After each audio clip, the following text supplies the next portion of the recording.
În primul rând vreau să vă mulțumesc pentru momentele frumoase petrecute împreună, să vă spun că ați fost un grup deosebit, o gașcă foarte faină și îmi doresc foarte mult să ne revedem cu prilejul unui viitor infotrip organizat de Agenția de Turism Discovery din Pitești.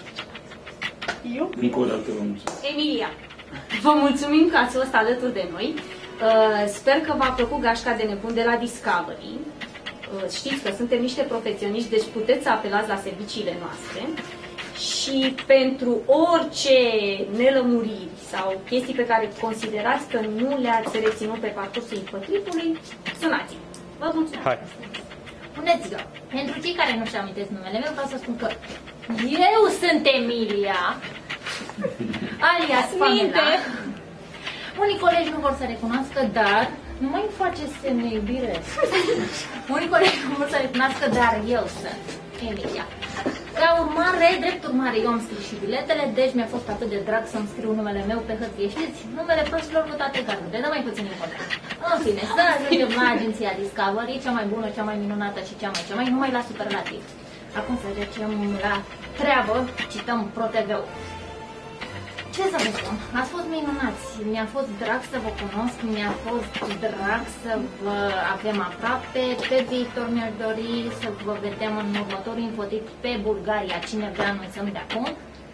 Exact cum a spus și Liliana, pentru orice detalii vă stăm la dispoziție, aveți numele nostru, aveți numele de telefoane, sunați-ne, suntem la Pitești. Nu sunt pregătită, dar trebuie să demonstrez că există și oameni serioși în această agenție, cu mine aici prezente. Eu mă numesc Daliana, nici de cum Emilia. Și pe lângă faptul că, bineînțeles, vreau să mulțumesc tuturor că au participat la acest infotrip, vreau să vă spun că mă bucur că am văzut locuri minunate în România, pe care toți românii ar trebui să le vadă, alături de niște oameni minunați. Mulțumesc! Salut, Emilia, mă bucur că v-am cunoscut. Aș vrea să vă cunosc mai mult, dar o să vă cunosc pe parcurs. Emilia! Emilia! Vă salut, după cum vedeți, lipsește Monica, dacă e nevoie o înlocuiesc eu, pot să țip mai tare decât ea. Haideți mai repede. Multe mulțumiri, multe gânduri și din partea noastră și din partea participanților. Eu nu o să încep cu mulțumirile, aproape că suntem la saturație și pe unii îi plictisește chestia asta. Gândul bun este că am încercat să ne respectăm tot ce am promis în program, sau 99%, și am completat cu încă 10-15% ce n-am putut realiza datorită nouă, în primul rând, că nu ne-am găsit furnizorul corespunzător. Lucru pe care îl doresc să nu-l faceți dumneavoastră.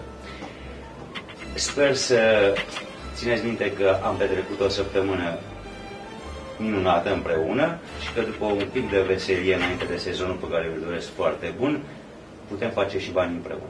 Pa!